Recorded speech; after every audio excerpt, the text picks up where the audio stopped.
Sahabat GPIB yang diberkati oleh Tuhan, salam jumpa dalam program Night Call GPIB.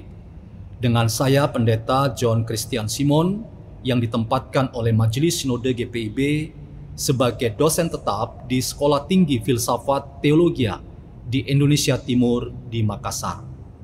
Kali ini kita akan membaca dan merenungkan firman Tuhan pada hari Jumat Agung yang kudus dan mulia ini.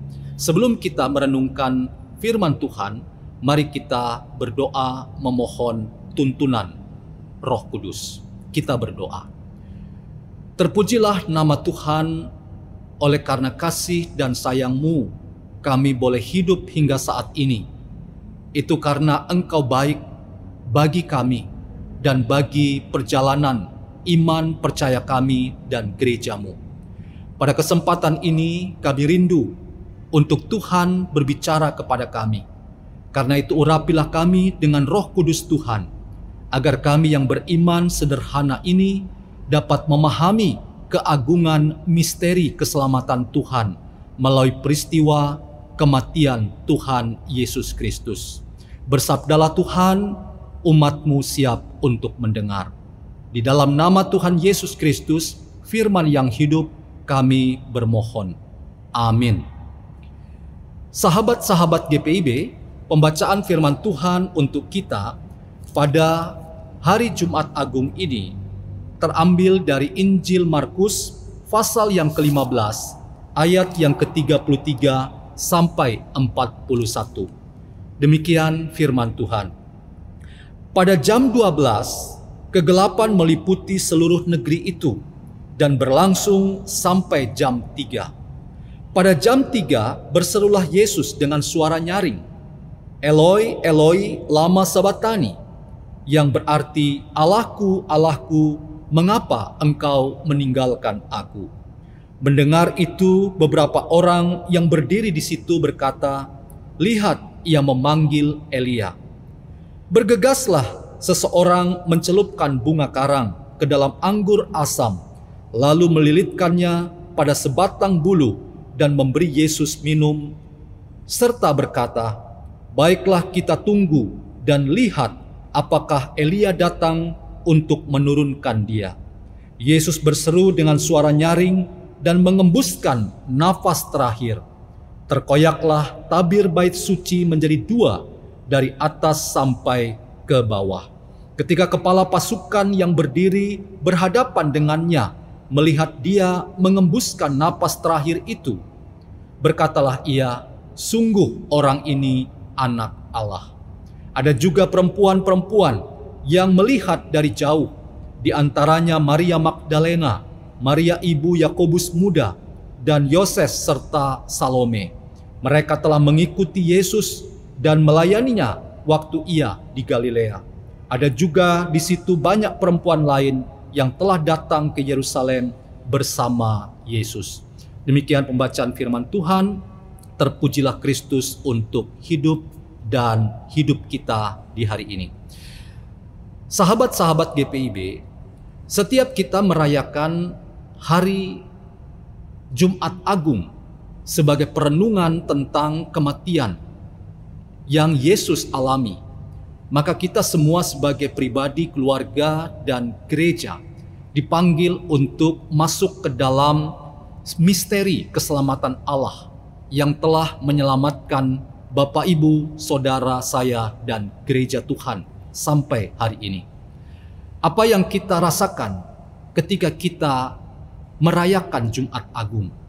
Tentu kita percaya bahwa peristiwa kematian Yesus itu bukan akhir segala-galanya, tetapi Yesus dan jalan salib yang ia tempuh hingga kepada kematiannya adalah sebuah bagian dari cara Allah menyatakan kuasanya yang ajaib itu.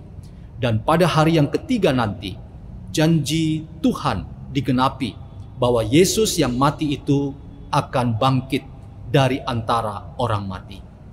Dalam tradisi gereja, setiap kita merayakan Paskah, kita mengingat ada satu istilah penting dalam perayaan Jumat Agung, yang dalam bahasa Latin itu disebut sebagai Memoria Passionis Christi, atau secara lengkap Participatio Memoria Passionis Christi. Apa artinya? Artinya bahwa setiap kita merayakan Jumat Agung atau secara umum masa sengsara Tuhan Yesus, kita semua diingatkan apakah kita bersedia berpartisipasi dalam mengingat tentang jalan salib yang Yesus tempuh untuk Bapak, Ibu, Saudara, dan saya. Jadi kita dipanggil untuk berpartisipasi dalam ingatan akan penderitaan Kristus. Sebab penderitaan Kristus itu bukan untuk dirinya sendiri, tetapi penderitaan Kristus adalah sebuah cara Allah menyatakan kuasanya untuk menyelamatkan Bapak, Ibu, Saudara, dan saya. Karena itu, setiap merayakan Jumat Agung kepada Bapak, Ibu, Saudara, dan saya, kita dipanggil apakah kita bersedia berpartisipasi untuk masuk bersama dengan Kristus yang tersalib dan mati itu, untuk mematikan segala hal yang menjadi halangan kita untuk dekat dan bersama dengan Tuhan Yesus.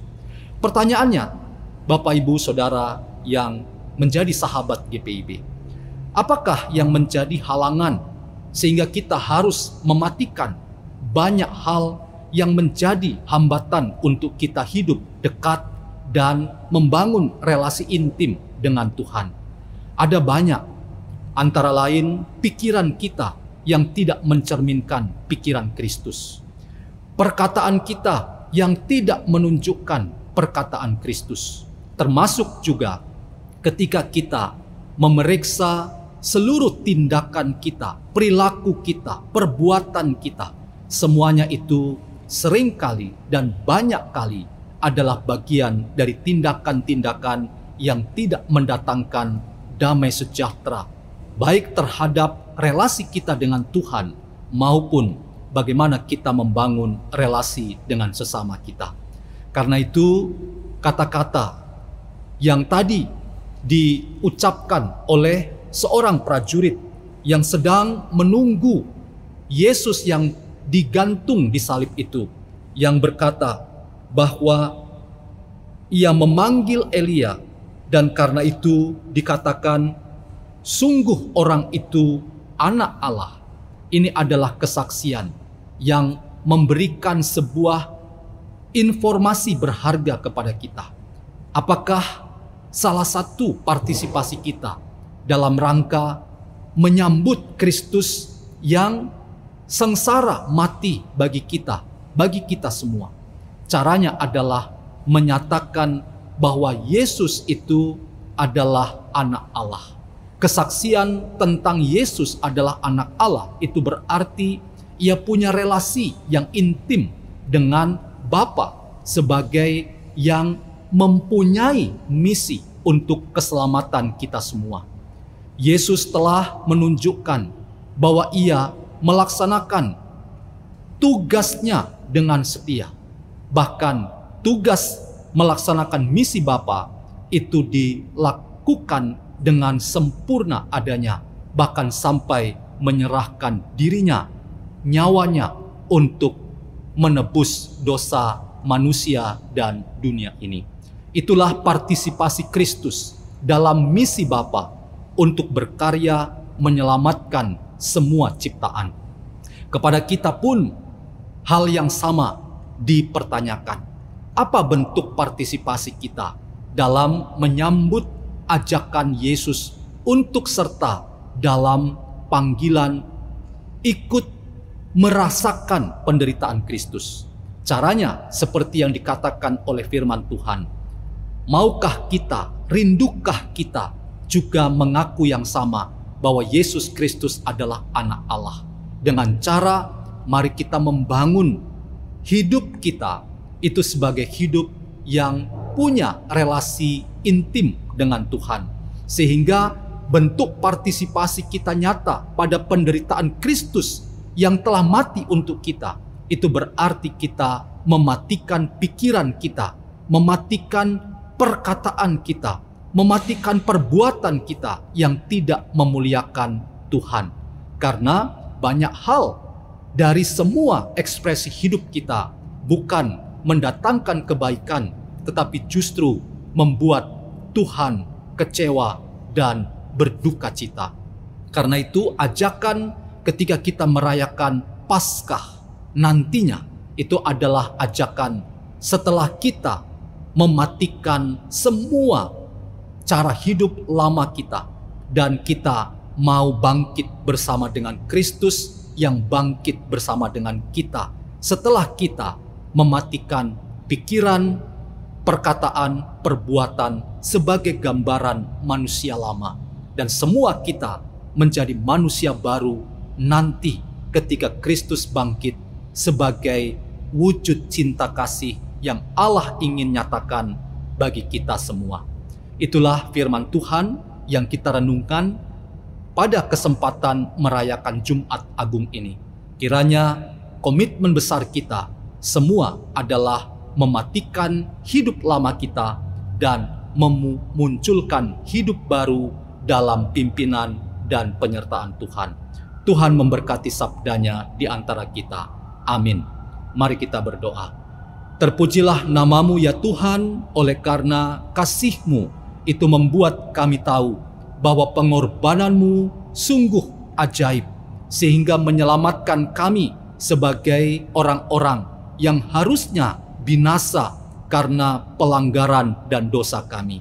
Tetapi syukur kepada Allah, Engkau telah menggantikan kami sebagai pengganti yang agung, yang karena penebusan-Mu yang hari ini kami rayakan sebagai kematian Yesus Kristus, kami ingin berpartisipasi dengan cara mematikan cara hidup kami sebagai manusia lama untuk memunculkan, membangkitkan manusia baru sebagai manusia yang hidup di dalam Tuhan sebagai partisipasi kami pada Kristus yang bangkit. Demi Kristus kami bermohon. Amin.